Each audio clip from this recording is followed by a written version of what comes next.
Good evening, the audience of Conflict and Resilience Research Institute Canada. On behalf of the Institute, I welcome all of you to the second episode of our webinar during the Peace Day Festival 2023. It is a proud moment we have gathered together on the very important topic, which is titled as Forgotten Voices, the Rohingya Crisis Amidst Global Diversion, Seeking Light at the End of the Tunnel. And this topic is very contemporary, it's ongoing. The conflict itself has not been resolved, and we have invited renowned scholars from Bangladesh and around to speak on it. Today, we are also very proud to have His Excellency, the High Commissioner of Bangladesh, who will be joining us soon, and also the only Rohingya center in Canada, especially in North America, which advances Rohingya young voices. Mr. Saiful Rohin, the director, he is also expected to join a little later in the show. Before I formally begin, let me do the treaty recognition.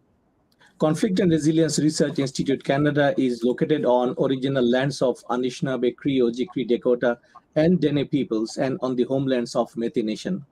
We all are promise bound to work together in the true spirit of truth and reconciliation.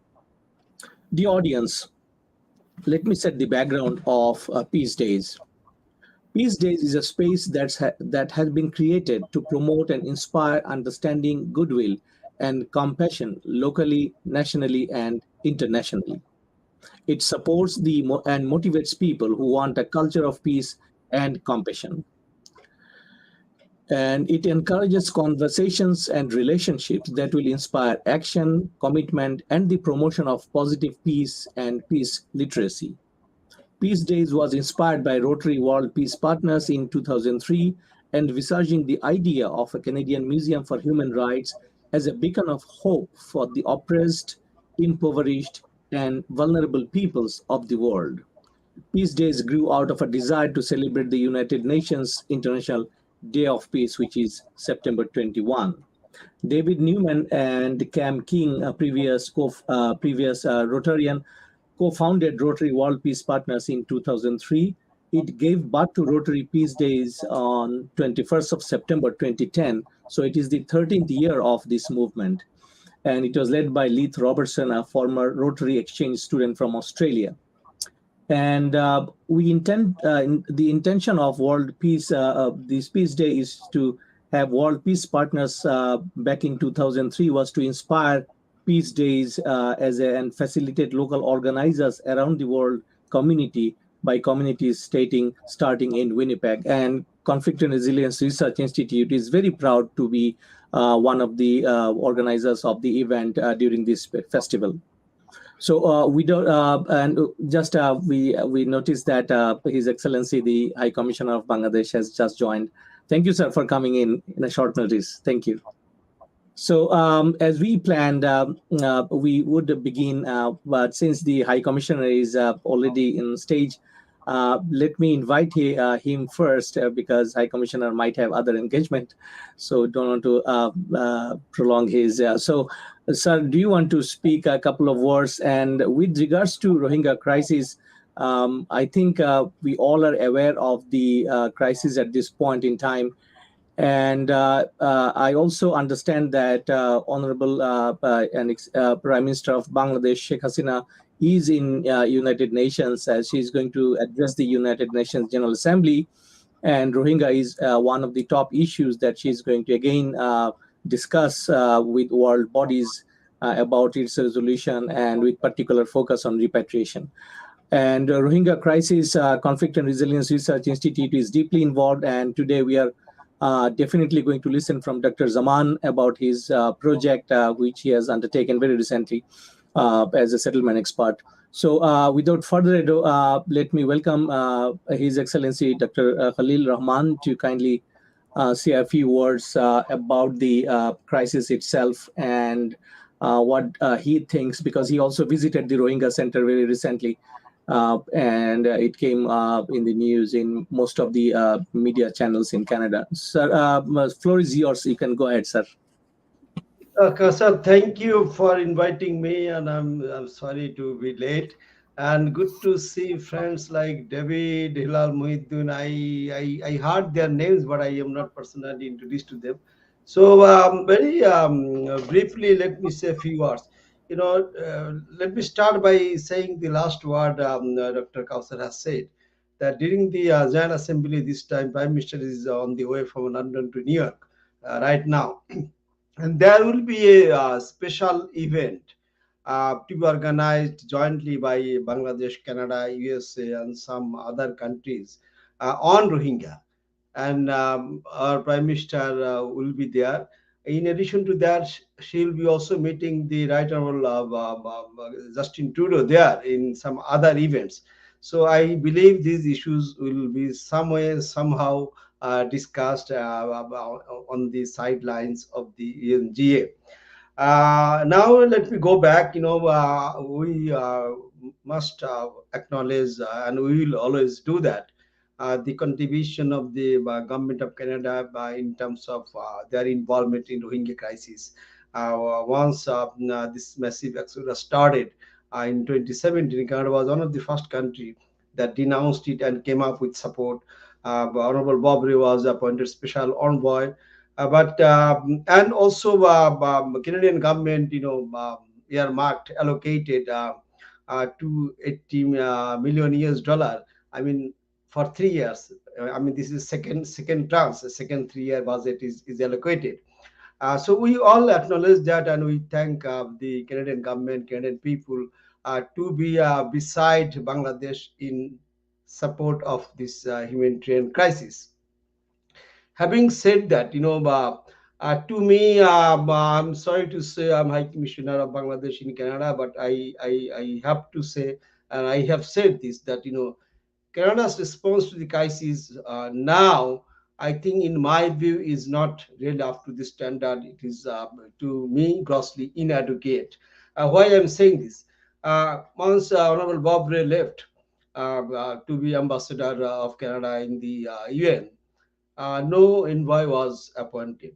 Last year in September, the Kenyan government announced that there will be a new special envoy, but it is now 1 year. He was never named. I think absence of a special envoy for Rohingyas, I mean, that is basically affecting Canada's response to this crisis.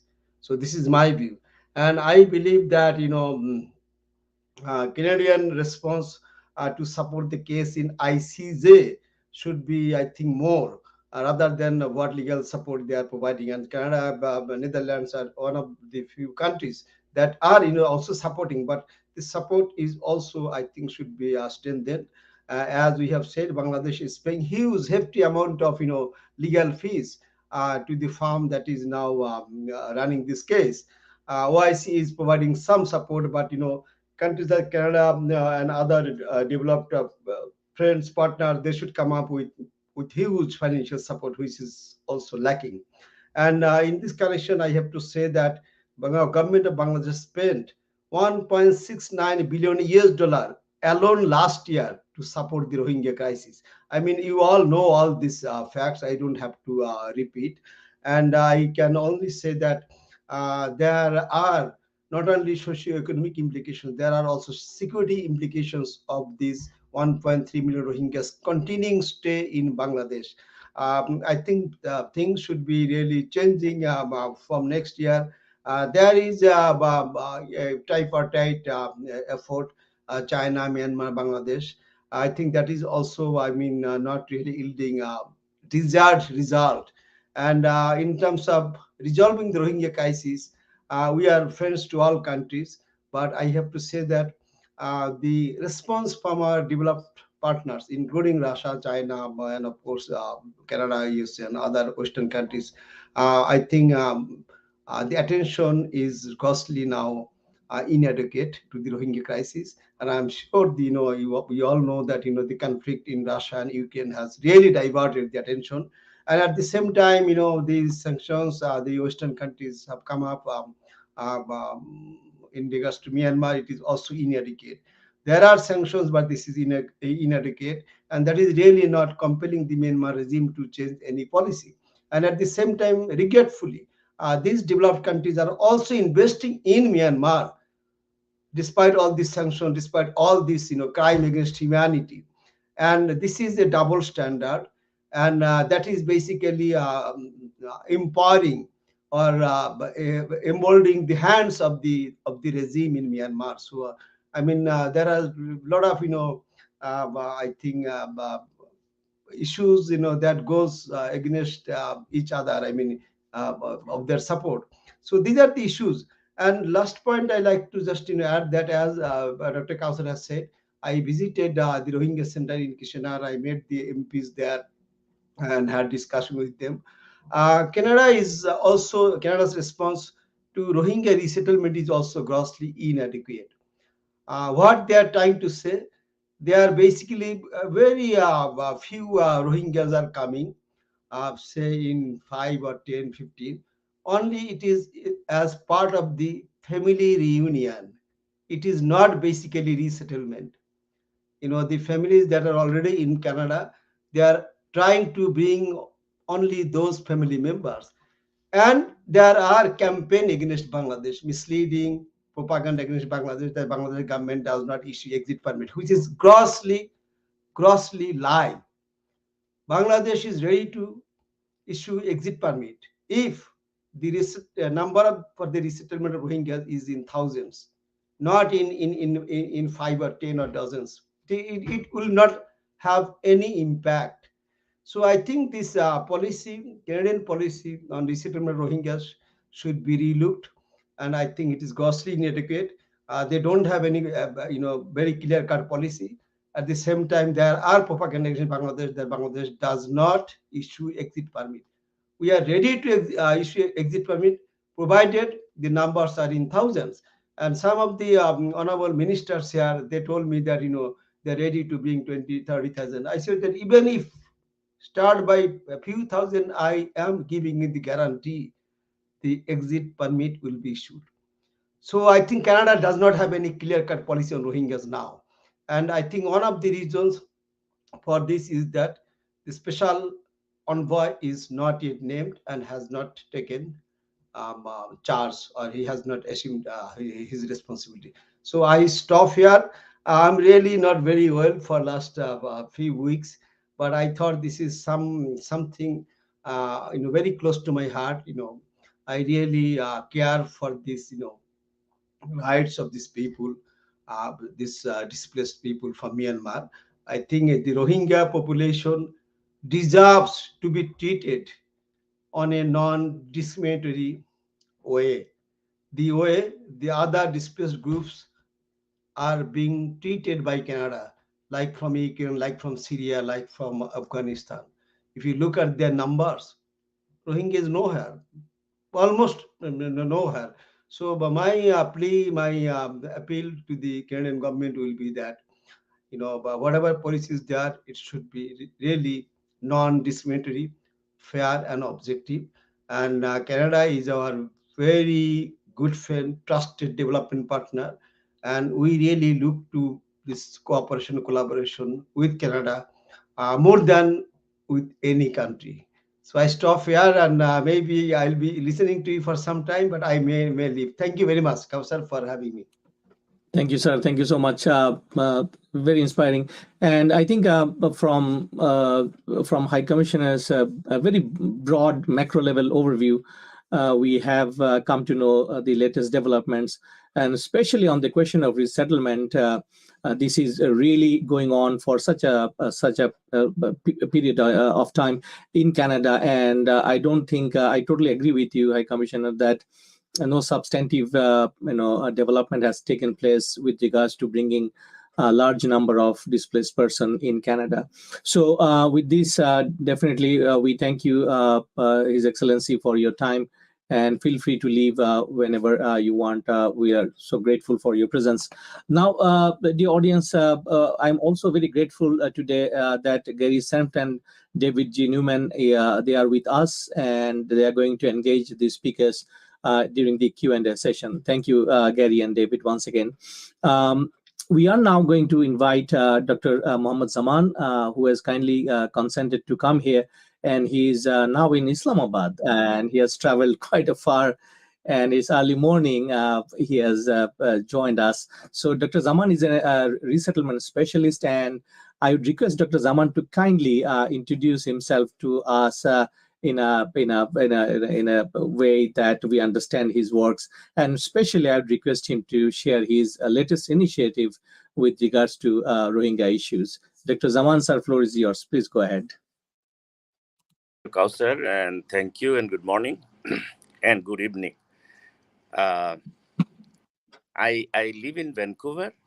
I work as an international consultant for the World Bank and Asian Development Bank, and have been doing this for the last 30 years in different countries around the world, primarily dealing with development displacement or development induced displacement. As you all know, development work leads to many various kind of impact, including displacement that requires relocation of people, uh, uh, in the light of the national and international standards.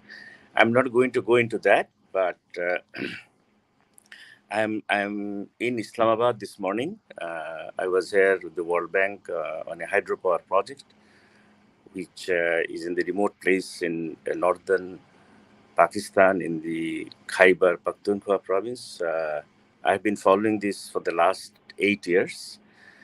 Uh, I came to this Rohingya resettlement, Rohingya crisis issues because of my interest in resettlement studies. I have been following the Rohingya crisis since 2017 and have written extensively on this crisis in the form of op-eds, opinion columns, particularly in leading newspapers in Bangladesh, primarily the Daily Star.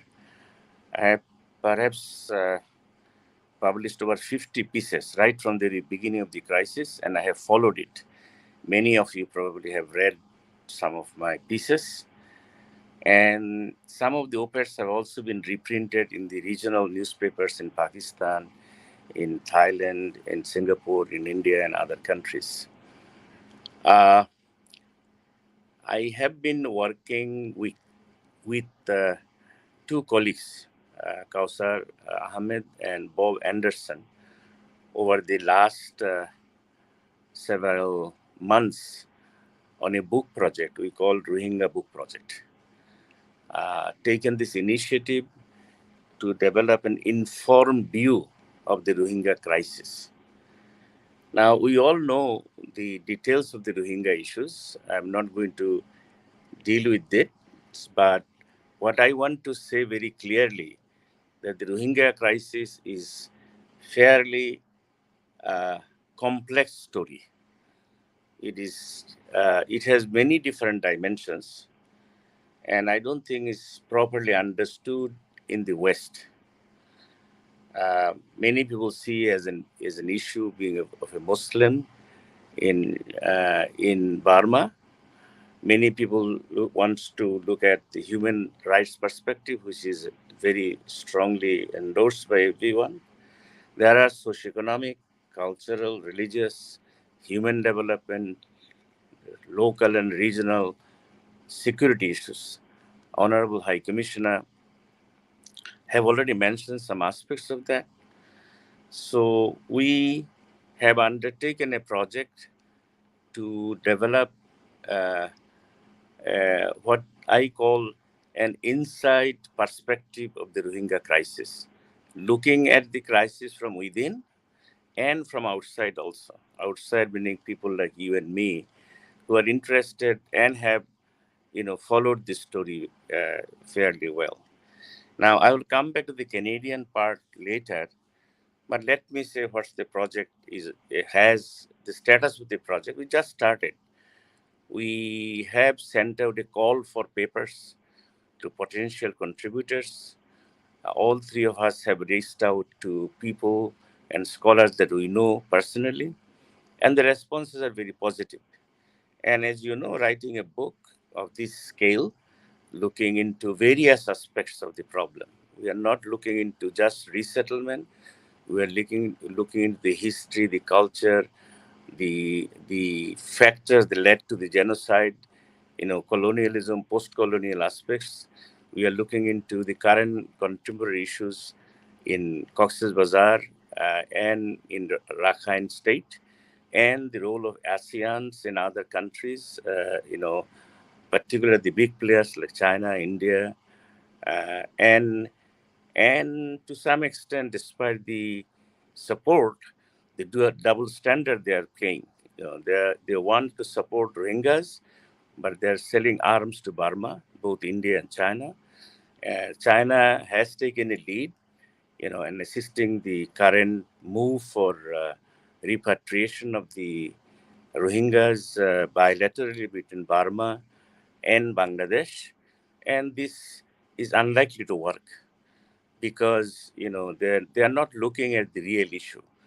Bangladesh wants to get rid of the Rohingyas, which there are very good logic about it. There are good reasons about it. Bangladesh has taken the burden for last 6 years, and there is no certainty. There is no future. Bangladesh has been praised and also blamed, for example, for the development of the Basanchar, which many think as kind of a prison for the Rohingyas. I'm not going into that, but what I'm trying to say that the complexity of the issue must be understood in proper perspective, and this will continue for a while. In many op-eds that I have written, I have suggested that there should be a long view of the issue. It's not going to solve in the next 5 years. I can guarantee that. Bangladesh has to deal with this internally and externally also. Despite diplomatic efforts, Bangladesh have not succeeded in finding a solution because the double standard of various international partners. So we are trying to bring a set of scholars from within Burma and internationally who have worked in Burma, who are still engaged in the country, who are looking at the political development, including the military.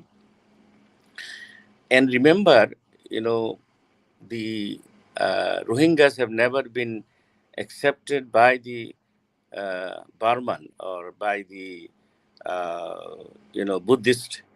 They want a Buddhist country, which is very xenophobic. And Burma has been fighting for this internally with all its minority groups. They have been successfully, they have they have successfully completed, dislocating all of the Muslims, pushing them out. But they are fighting within, for example, Karens that has been going on for the last 50 years. So we are not talking about that really. We are talking about Rohingyas only. So this book will look into all of the conflict internally. This book will look into issues from within.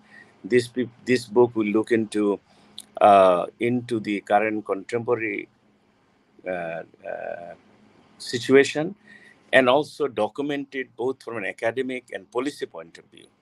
The book has a purpose. The purpose is to analyze, for example, responses of various countries, including Canada.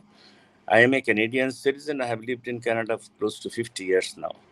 And I went to University of Manitoba. I did my PhD in anthropology. I taught at the University of Manitoba and US.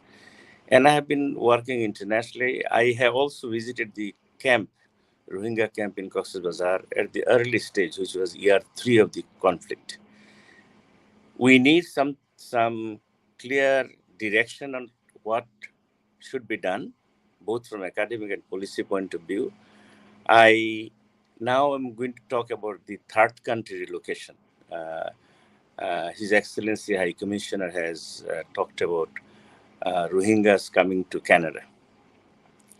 I remember spending many correspondence with Bob Ray when he was uh, the uh, the main person or called special envoy for Rohingyas. He has high profile.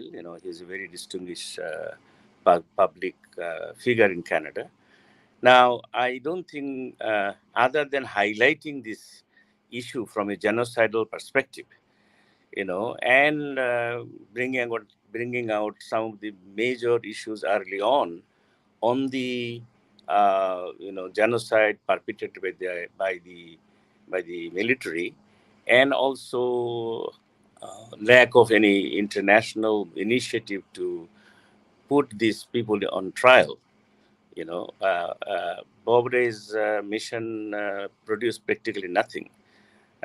He provided initially some guidance to government of Canada, and at the very early on, I published a piece on third country resettlement or relocation, and Canada being a destination, which never helped really. I had some disagreement also with Bob Ray, but by the time he left Canada and became a High Commissioner, Ambassador of Canada to the United Nations, and at that forum, the voice is little heard really, and uh, the contribution of Canada, as pointed out by His Excellency High Commissioner, is now uh, basically to dollar and cents, how much money they're going, and whether this is adequate or inadequate. Canada should take a very clear role given its past record and given its attention to refugee issues globally, which is currently very, very much missing.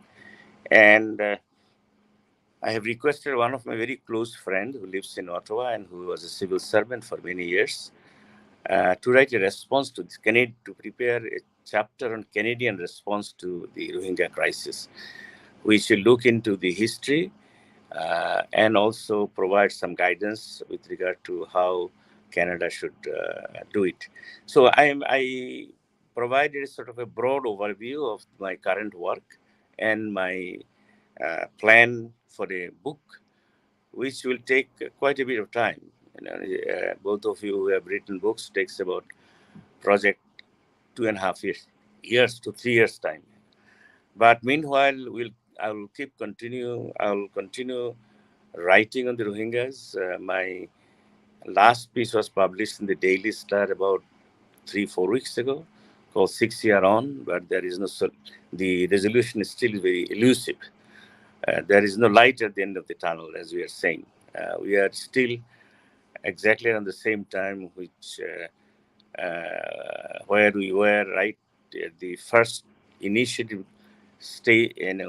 initial move for relocation for repatriation, of the Rohingyas to Myanmar.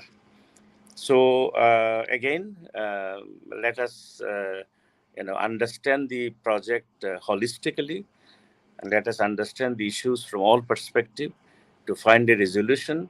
But there has to be a resolution. I mean, the third country is a part solution. We should take the Myanmar government, and try them, so that similar human rights issues, genocide do not occur. The ICI is trying its best, but again, very slow. I mean, there is issue of race and racism. Many people raise that. I'm not going into that again. I just want to wrap up my discussion by saying that it is a very complex issue. Let us not take a sort of a slice out of it and discuss on it without looking broadly on the social, historical, colonial, post-colonial, inside and outside perspective from the process. And I want to finish it here.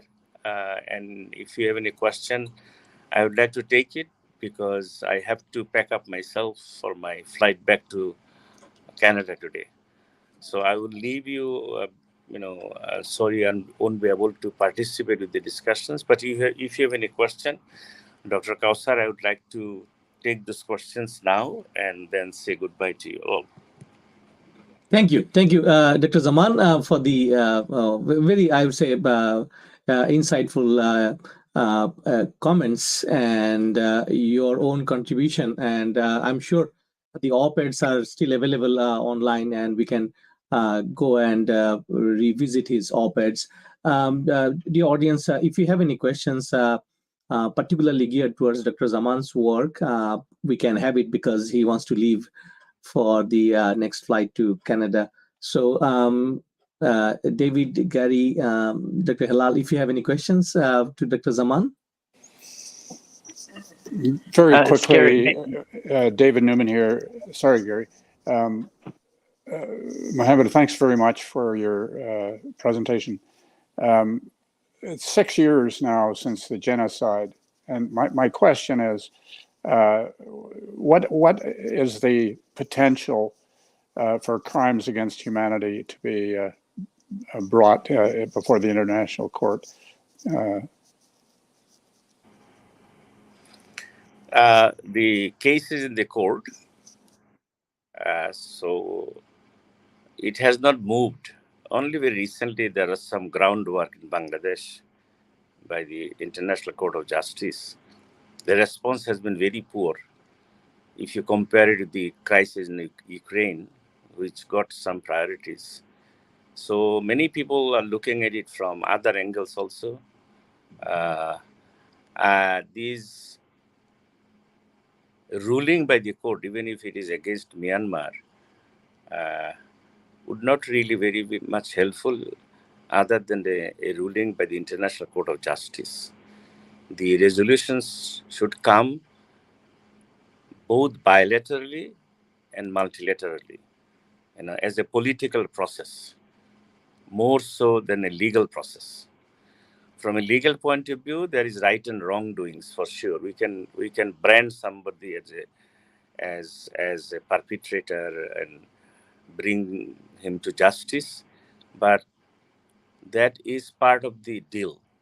The main deal is the establishment of the rights of Rohingyas, their citizenship, their rights to go back to their homeland, the rights to go back to their own village, the right to education, the right to equal citizenship, and free movement of Rohingyas within the country. The International Court is not going to be much helpful in this respect, in my view. Thank you. Thank you. His Excellency, did you have a question, sir? No. Thank you for the presentation. I just have a request that I'd really love to see the Canadian response part of the book coming up, or when it will come out. Thank you. Yes, His Excellency Ambassador, as I said, we have just started the book project. We can have another webinar, when the book is ready for you, some feedback, but that will take a bit of time. The authors have their own right. We have a deadline, but our deadline right now is for an abstract only, by the end of this month, 30th September. And I will welcome all of you to join this project if you want to contribute. And Dr. Kausar Ahmed has a copy of the call for papers. I could put it today to you, but unfortunately I left my computer in Vancouver airport when I was leaving Canada on this trip by mistake at the security screening. And I have been here without my computer. Fortunately, I was able to locate it in the lost and found, and it's with, my wife picked it up the following day.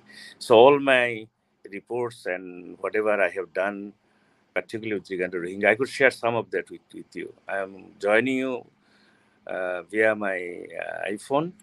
So again, to summarize, please join us if you want to contribute a chapter, and please contact Kausar Ahmed, who is also one of the 3 editors of the book.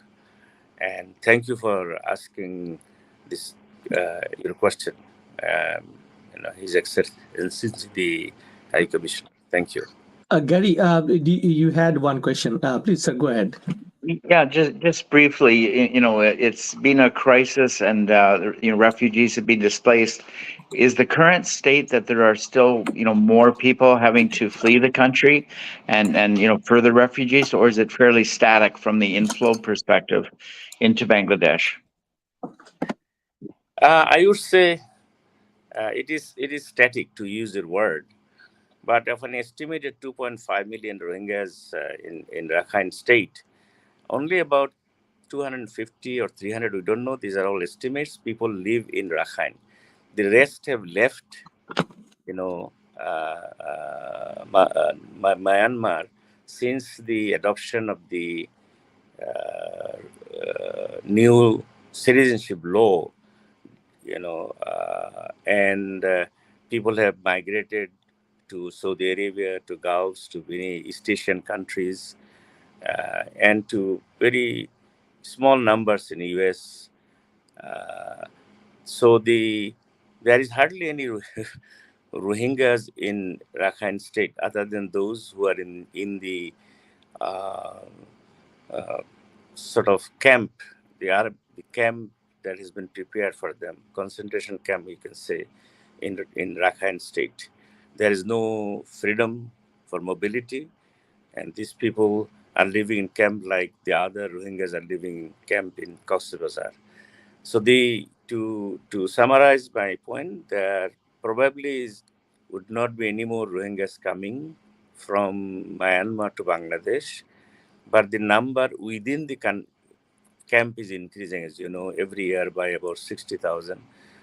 And there would be perhaps more people living legally or illegally from Bangladesh, Rohingya people, to other East Asian countries. And there have been a lot of attempt, and many people have lost their life in sea because they don't want to live in Cox's Bazar either. So let us say that Rohingyas don't want to live in Bangladesh. They want to go back to their country. And because of the deplorable condition in the camps, because, camp life are not very easy for anyone, with very limited or no opportunities, no education, health issues, political issues, security issues, violence within the camp. These are very common. These are all reported in the Bangladesh newspaper. So the camp is also a place for them to live. And when you leave home, when you are displaced, there is no home. So as a refugee, they will go anywhere they can, and Bangladesh is not the destination. They probably will be here as long as they want, in the sense that they do not have any other options. The first is going back home is the only option. The other options are no options at all. Thank you. Thank you. Thank you so much, Dr. Zaman, for your wonderful presentation. And feel free to stay, or if you need to go, is absolutely, you're welcome. So the audience will now invite Professor Khalid Rahman to his part of the presentation. And our RA, JD, and Wardrobe will be helping us with his slides. Khalid, if you kindly introduce yourself a little bit, because it's wonderful to have a young scholar amongst us, and he also is contributing in the forthcoming book, as Dr. Zaman mentioned, within the broader umbrella of statelessness. Khalid, floor is yours. Thank you so much, Kauthar bhai. Am I audible? Yes. Yes. Yes, thank you so much. Thank you so much. Good morning and good afternoon, everyone. And Kauthar bhai, it's my pleasure to have in this wonderful session. And I can see that lots of enthusiastic people are here, those who are listening to this very timely incident, timely, you know, program of these Rohingya issues. So let me introduce myself first. So as you told me, my name, Mohammad Khalid Rahman. I have been working as an assistant professor at American International University, Bangladesh, AIUB. And I have been working on Rohingya issues since 2017. And I have been working jointly with IAGS as well since 2019.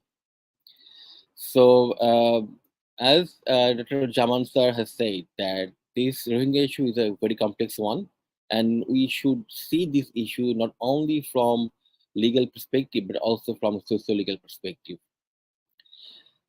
So whenever I was trying to address these Rohingya issues, I found out that the people, those who are working on Rohingya issue, they have extent knowledge about this, vast knowledge about this content. So I would like, so what did I do? That I would like to see the complexity from different perspective. You see, I'm a faculty. I have been teaching international law for a very long time, and my teaching focuses on genocide and refugee law, especially. So, therefore, I was thinking that why not? I would like to blend this concept into some kind of visible context. So I would like to, display the slide for me if it's possible for now. Thank you so much. Next slide, please. Yes. As you can see that there are some topic I should like to analyze this, but as Dr. Zaman and our Honorable Excellency has already discussed a few points, so I would like to, you know, I'd like to skip some point as well right now. So as you see that Rohingyas are called the most persecuted minority in the world, and they are stateless in the sense that their legal rights as a citizenship has been barred by the 1982 citizenship law. Not only that, there was an operation in 1990 as Operation Nagamin, and later in the Constitution of Myanmar in 2008, their rights has also been violated. So right now, in the legal point of view, they are stateless, and not only from legal point of view they are stateless, but also from socio-political perspective they are also stateless. So how they are called, how they can be called stateless from socio-legal perspective? You see, the government of Myanmar has ensured 135 ethnic groups in Myanmar, and the one thing that has been said, that which is Tanghantia, which is the son of the soil, and Rohingyas are excluded from being a Tanghantia. So they are not only being excluded from legal perspective, but also socio-political perspective as well. Right now, I was telling earlier that I would like to see this complexity from different perspective. So for that point of view, next slide, please. Thank you so much.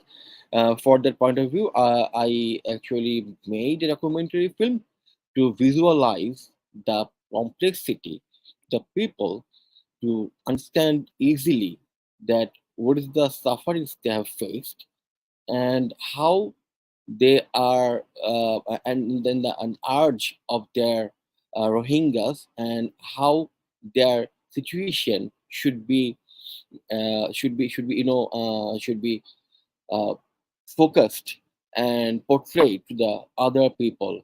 So, Kastabai, I'd like to show the trailer of the documentary film. I guess there is a link in the um, trailer in the slide. If it's possible to run the link from your end.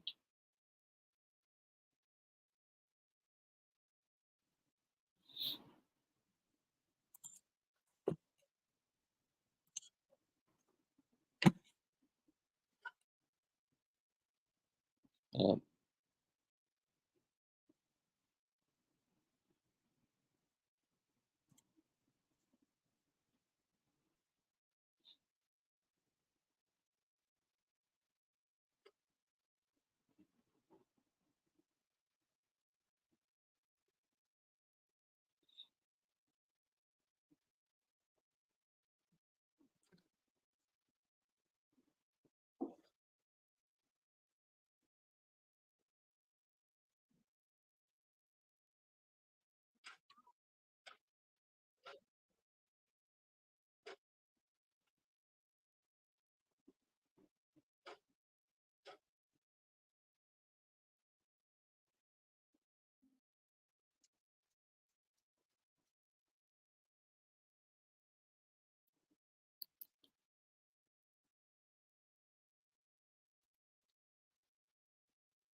Thank you so much.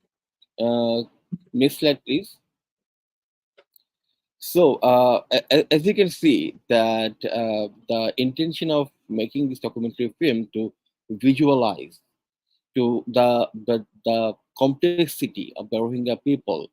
So, in the documentary, I would like to demonstrate that there was a genocide, and still there is an ongoing genocide on the Rohingya people. And I would like to showcase that the Rohingya people, they want to go back to Myanmar. And I would like to highlight the urge of the Rohingya people, that how they are suffering, or they are living in the tremendous condition in the camp. And I would like to urge the international community to come forward and look at the matter. So that is the intention of the documentary. Next slide, please. Thank you so much. So right now, as we are talking about the future endeavor of the of our self of my work, which is actually, as I told you, that I have been working at AIUB. It's an academic institution in Bangladesh and one of the topmost private universities in Bangladesh.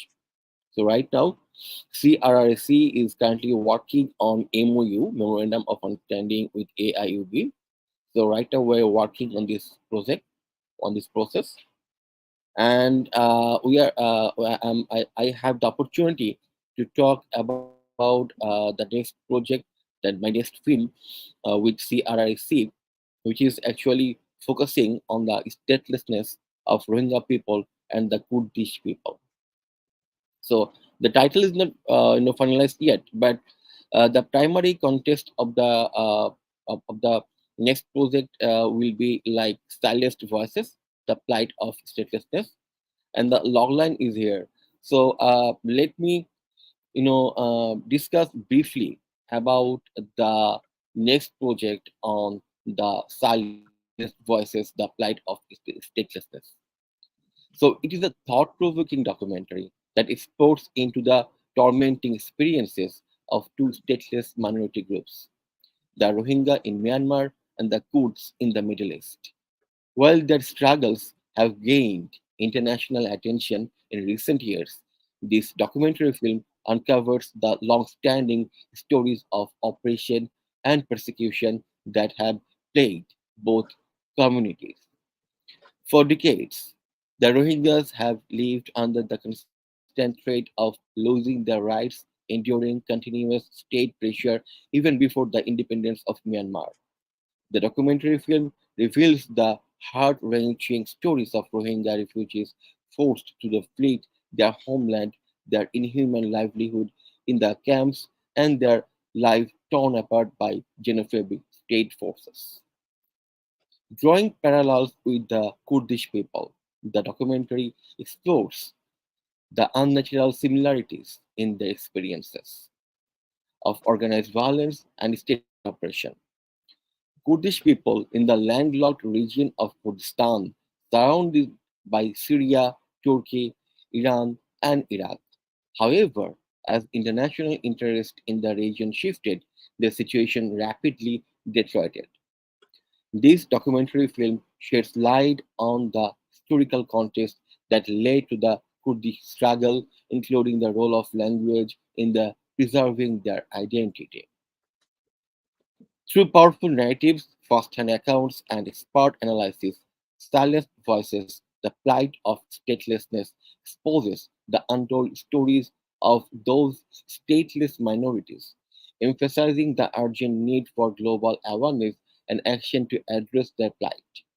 This documentary serves as a heartbreaking reminder of the enduring resilience and unwavering hope of marginalized communities striving for justice and recognition in the face of adversity. So that is the synopsis of the documentary. Right now, we are working with CRIC, and hopefully, it will be a very good documentary based on the fact that I have a previous experience of making a documentary film and look the matter from different perspectives. So that is from my end. I would not like to take more time because we have a time constraint. So thank you very much for inviting me once again, Kausar Bhai, and thank you for listening to me. I'd like to hear questions from you. Thanks so Thank much. you. Thank you so much. Khalid, yeah, it's a wonderful opportunity, and definitely we will go all out to assist you in realizing this documentary. And we have advisors with us, and we'll definitely seek their advices along this path of this project. So, dear audience, we are once again very delighted to have Saifullah Muhammad with us. He has joined from Waterloo. He had some commitments elsewhere, but we have really found him today, and this is such an honor to host him this evening. Saifullah Muhammad just finished arranging a wonderful series of sessions on the eve of the Genocide Day, August 25th. We were part of this initiative remotely from Winnipeg as well. And Saifullah is a leader, a young scholar as well. And I would request Saifullah to introduce himself briefly. And Saifullah is Rohingya by origin, ethnically, and he has spent part of his life in Bangladesh camps as well. So Saifullah leads Rohingya Center in Waterloo, where I visited, and His Excellency Dr. Khalid Rahman also spent some time in the past with him in the center. Saifullah, go ahead, sir. Floor is yours. Thank you so much. Good evening to everyone. I'm so sorry for late comings, but you have already introduced me more than I could do. So yeah, I'm a Rohingya by myself, living in Canada for 6 years now. And I recently graduated from the University of Waterloo and working with the regional government and one of the organizations, international organizations, so working in different countries, and also one of the co-founder of this Rohingya Center. And honestly, Rohingya people have been living here in Canada for 18 years now. The first Rohingya family came to Canada in Kitchener, Waterloo, from Bangladesh refugee camps through refugee resettlement programs. Since then, we have now nearly 700 people, 700 Rohingya in Kitchener, Waterloo, and all over Canada, nearly 1,100 maybe. So we didn't have any single physical space to call as a community center or something like that. So after having so much discussion with the communities, with the young peoples, we decided this community center would be a kind of safety net for the Rohingya home away from home. And also it will be an opportunity for the young peoples to create, to bring the Rohingya young people together and to bring more awareness about the Rohingya young peoples. And also how can we build a community through sports, through leadership programs, through other things, because we do have more than 1 million people living in Bangladesh. Having in Canada, in a stable country, and having everything in a good life, if we are not making or bringing awareness among ourselves in Canada, our coming generation, our younger brother and sister going to school, they will forget 1 million people, or more than 1 million people are looking at us, and we need to do something for them. So that's why we all are young people. We are just learning. We are trying to establish this organization as the foundation stones for the coming generations. If we are not here after a few years, the legacy will remain, but our younger generation, they can follow. They don't need to start from scratch. So with a hope, we started this Rohingya Center, and trying to do some things on our capability with the governments, with the people like our Excellency High Commissioner for visiting to the Rohingya Center. And we are also openly inviting all of you one day, if you are in Waterloo or Toronto, please visit the Rohingya Center. Thank you. Thank you so much, Saifullah, for your comments. the audience, we are going to start our question and answer session. Typically, we just engage with the questions with the presenters, and today we have with us His Excellency as well. So I would request our advisors, Gary Sant and David Newman, if you have any questions to any of them, is the time now. Please go ahead. Maybe I'll start quickly just by asking, you mentioned that there's a fair concentration of people in the Kitchener-Waterloo area. How did that come about? Was just strong leadership in that community, or what's the special sauce there?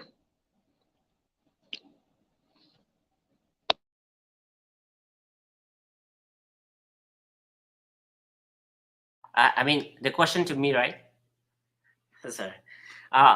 Everyone asks these questions. We always receive this question. How come so all the Rohingya are in Kitchener-Waterloo? So first Rohingya family came to Kitchener-Waterloo in 2006, December 14, and we do have a history. 3 families only came to the Kitchener-Waterloo, and then people keep coming to Nova Scotia and different part, and then when they come there, they don't see any Rohingya. They feel like where we are, and then they move back within 1 year to Kitchener-Waterloo. And some people, if they want to come from different countries, Indonesia, Malaysia, or Bangladesh, they tell you in this year, I want to go to Kitchener-Waterloo where the Rohingya people live. For 1 year, they would get support at the winter times and other times. For 1 year in Canada, they will not get driving license. So they're getting support from the community. And also now, the Rohingya people have the Rohingya Community Center, and then we do have just one thing to let you know, it's a proud moment for us too. When our people came to Canada, including myself, we didn't have a single high school graduate. We have more than 100 university graduate only in Kitchener-Waterloo now. So that's why people want to come all the times. They get support with the language, with the transportations, with going anywhere. If they need anything, they feel like they are not in a strange place. They are in a safe home. So that's why people keep coming. And the Rohingya people has a tradition, so a culture that even though they fight each other, they don't like each other, they want to stay together. That's one thing we have built. I think maybe in different culture too, but in our culture, whatever happens, people want to stay together all the time. Can I Thank you for sharing. Can I say something, Dr. Kausa? So please go ahead, sir. Yeah, I just like to chip in. I visited, as was mentioned by Kausar. It was a great experience, and I see these vibrant community members there. I think they came in numbers. I was very honored and very pleased to see them and to meet them and to have some exchange of views, words. But one thing I like to add here is that the local member of parliament there, though he's from NDP, the extent of support he provides to the Rohingyas and the extent of his commitment to support and treat the Rohingya community like other displaced groups of peoples. I think this is one of the reasons that this MP and local administration is very caring for the Rohingyas, and Rohingyas are not discriminated there. So this political support, the administrative support that they get there, in addition to the community support, I think that is another point we have to note. Maybe in future they will be relocating to other parts as they prepare themselves to be fully integrated, to be fully prepared to be relocated in other parts for having to look for better opportunities. So I think this support. I had a meeting with him, and I was amazed to see his commitment to supporting the Rohingyas. Thank you. Yeah, definitely. He is one of the greatest supporters of the Rohingya Center and Rohingya community, even though he is recently elected only in this election. He is from Green, but we do have a couple of member of parliaments in the regions, 4 member of parliament in the regions, and mayor, city councillor to MPP. all are really supportive to the Rohingya people, because they saw that for 18 years, our people living here, more than 700 people, and we do have 60-70% of them are young people. So we have only 5 to 6% older people, more than 50 years old. So the government also has a record of the Rohingya community living in Kitchener-Waterloo or in Canada. We have 0% crime rate among the Rohingya young people. So that's why we are getting all those supports, and also we are trying. People keep coming from different countries. The Rohingya people, they lived in different backgrounds, different situations. When they will come here, we are just trying to create a safety net for them, so that they will not go here and there and do bad stuff, and it impact for the whole community. So we are trying, we are preparing something, resources, so that they can get all the support they need as they don't go somewhere else. Thank you. Thank you. David, if you have any question. Yeah, I'm interested in the global and national support for stateless peoples. And I noticed there's a global alliance. I know there's a Canadian group. I just wonder, they have a vision, mission. I just wonder how effective they are, and whether the diaspora group in Kitchener-Waterloo values them and supports and works with them.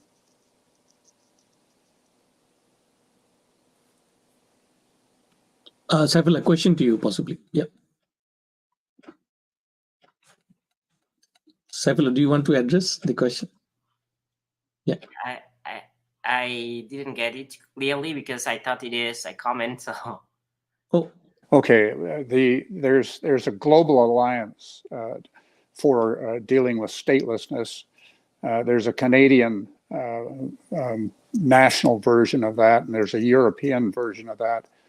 And they have, their own visions, missions, and so forth, and their NGOs.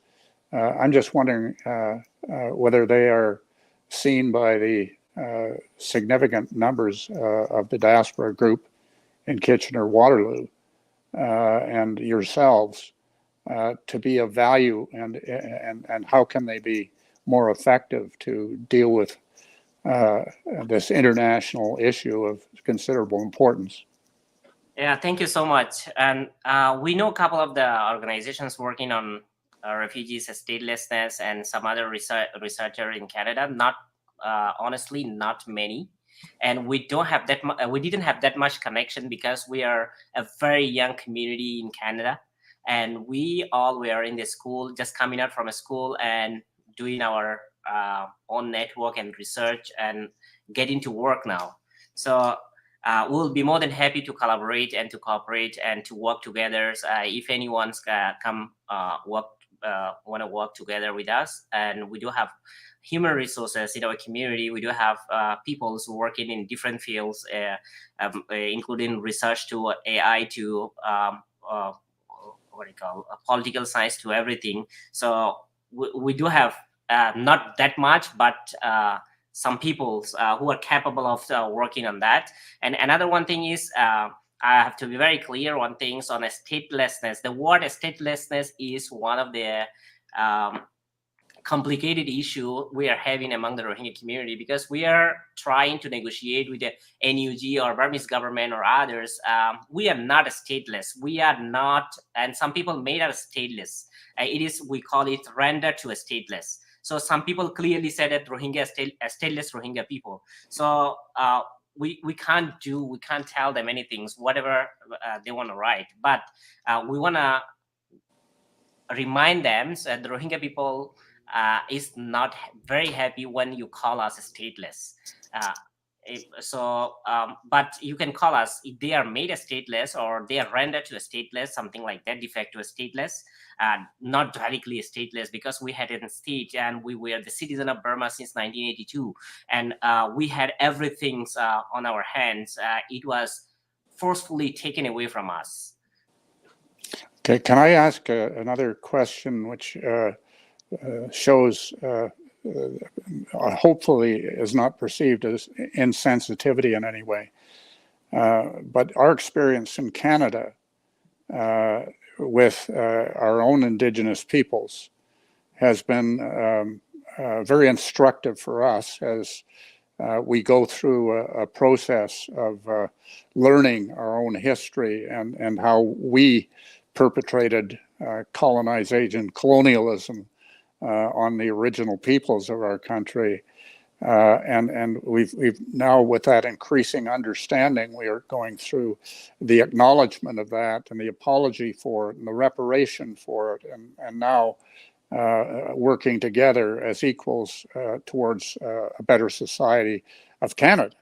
And I just wonder what kind of identification do the Rohingya population in Canada, what kind of identification do they have with the Indigenous peoples in our country and Indigenous peoples in the world, who are now very much empowered by the UN Declaration on the Rights of Indigenous Peoples and an increasing recognition of the impact? Yeah, thank you so much. And I in my school, when I was doing my peace and conflict studies here at the University of Waterloo, I've been working. I work with some Indigenous people and Indigenous projects, and I know that. And there's something. To be honest, we as a Rohingya people, we were not in a position to create our own identity or to tell the people, hey, this is true, this is right, this is wrong, do we do that? But still we appreciate those who try to do something good for the Rohingya people, and we are not trying to fix everything in one day. And people like you and others who are really supportive to the Rohingya people and working on Rohingya and trying to create documentary.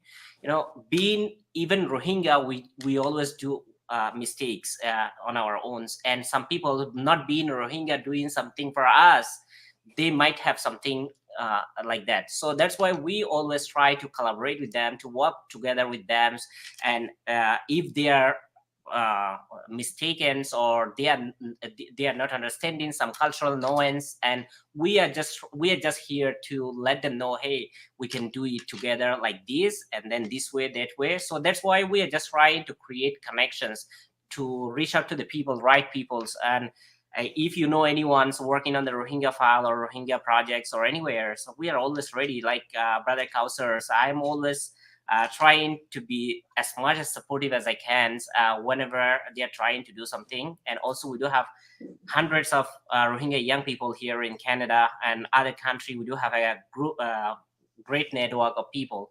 We are just trying to make thing possible for some people who are working on Rohingya. So thank you so much for your questions and for your comments. His Excellency had a question. Go ahead, sir. No, I don't have a question. I just like to supplement or compliment to the answer given by Saifullah. David, I apologize. You are a distinguished lawyer. I'm not at all. Please, forgive me if I say something, totally contrary to this, legal definition. In Bangladesh, we consider them, who we call Rohingyas, as forcibly displaced Myanmar national. So they are not stateless people. Their state is Myanmar, and it is recognized by the government and everywhere. Even I believe the National Unity Government also acknowledge them as their people. I mean, they are, I think, one of the person from the community is, I think, a spokesperson or something. I recently been appointed by the national unity government. So they should not be treated as stateless people. They are definitely displaced Myanmar nationals. So this is my personal view.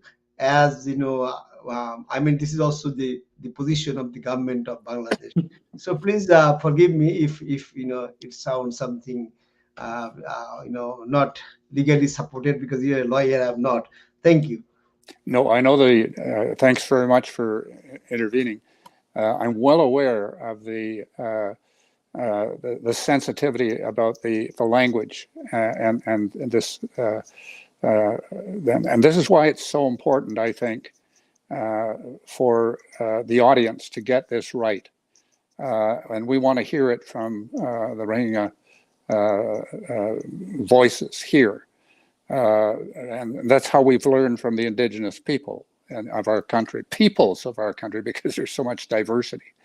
But it is very, very important, I think, to and I ask for the High Commissioner has offered the displaced from an existing state, the Indigenous peoples of Canada, and voices on the quest for self-determination. Often will speak about their nation. So, and the Palestinians in the Middle East speak about really their nation. And when you have a state like Myanmar that actually rejects the national identity of part of its population, the rest of the world would be helpful to know, and we Canadians would be helpful to know how we can best describe a situation and therefore work out a solution side by side with the Rohingya peoples about what is the desire to have actually a nation within a pluralistic state of Myanmar. Is that do I have that right? And if not, please correct me so that we can have a very useful discussion on this. Absolutely. If you don't have any further question, it's almost end of our session today. Almost 1 hour 18 minutes we were together. Before I really summarize and call it a day, I would like to bring some ideas into Professor Khalid Rahman's projects, which is being conceived now jointly with CRIC. The reason we both Khalid and I we concurred in doing something visually, as he rightly mentioned, is important. And to the best of my knowledge, there are very few works done understanding the root causes of statelessness. And in both the cases that Khalid is working, the Rohingyas being made stateless recently by the government of Myanmar, they were part of the nation right from the independence, especially if you go back in 1948 onwards. They were productive citizens of the country, and they had their own radio channel even in their own language. So there is a rich history of Rohingyas and how they were made stateless. That is the main concern of or the main thrust of the documentary. And I think that the Kurdistan, the other case that Khalid Rahman is contemplating, is also connected with the idea that in both cases how these are made stateless. I'm sorry. So with these couple of sobering thoughts, we'd like to end this session today. And thank you once again for joining. And special thanks goes to His Excellency, who stayed with us and is quite late night in Ottawa.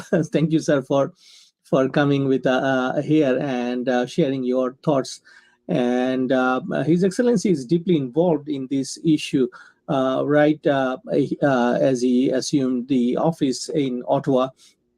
And I am also helping him in terms of in this, anything that he wishes to know in terms of policy and other data, because we study the conflict right from the 17 displacement, and we have deep sincerity regarding our brothers and sisters in the camps in terms of understanding their plight. And we are just finishing another edited book highlighting some of the real-time on-ground issues pertaining to community and the host community itself. So please have a look once this is out for publication. So, dear audience, let me conclude by saying that this particular session was geared towards understanding the plights of Rohingyas in the coming days. As you have heard from His Excellency and other speakers, there are enough things yet not been done, and Canada, our beloved country, we are expecting more to do, to be done by the Canadian government and various organizations. And you have heard from Saiful Rohin, one of the youngest leaders in their community, and how he has developed his network and his institution in Waterloo. And they have done enormous activities in the past, and they're going to do in the future too. So please be in touch with all of us if you want to know anything about Rohingya. Especially Rohingya Center is the hub of many activities and information about Rohingya issues. And also, let's hope for the best for Professor Khalid Rahman's new project, Statelessness and the Plight of its people. And we are going to definitely work together in this project in the future. Thank you once again for joining us from all over the world. And stay well and stay safe. Please do tune in for the next webinar and activities of Peacedays. Peacedays website is peacedays.ca. And if you log in, you will find the series of events that Peacedays organization has already created, and these are being organized in the next couple of days. Thank you for being with us. Take care. Bye-bye. Thank you.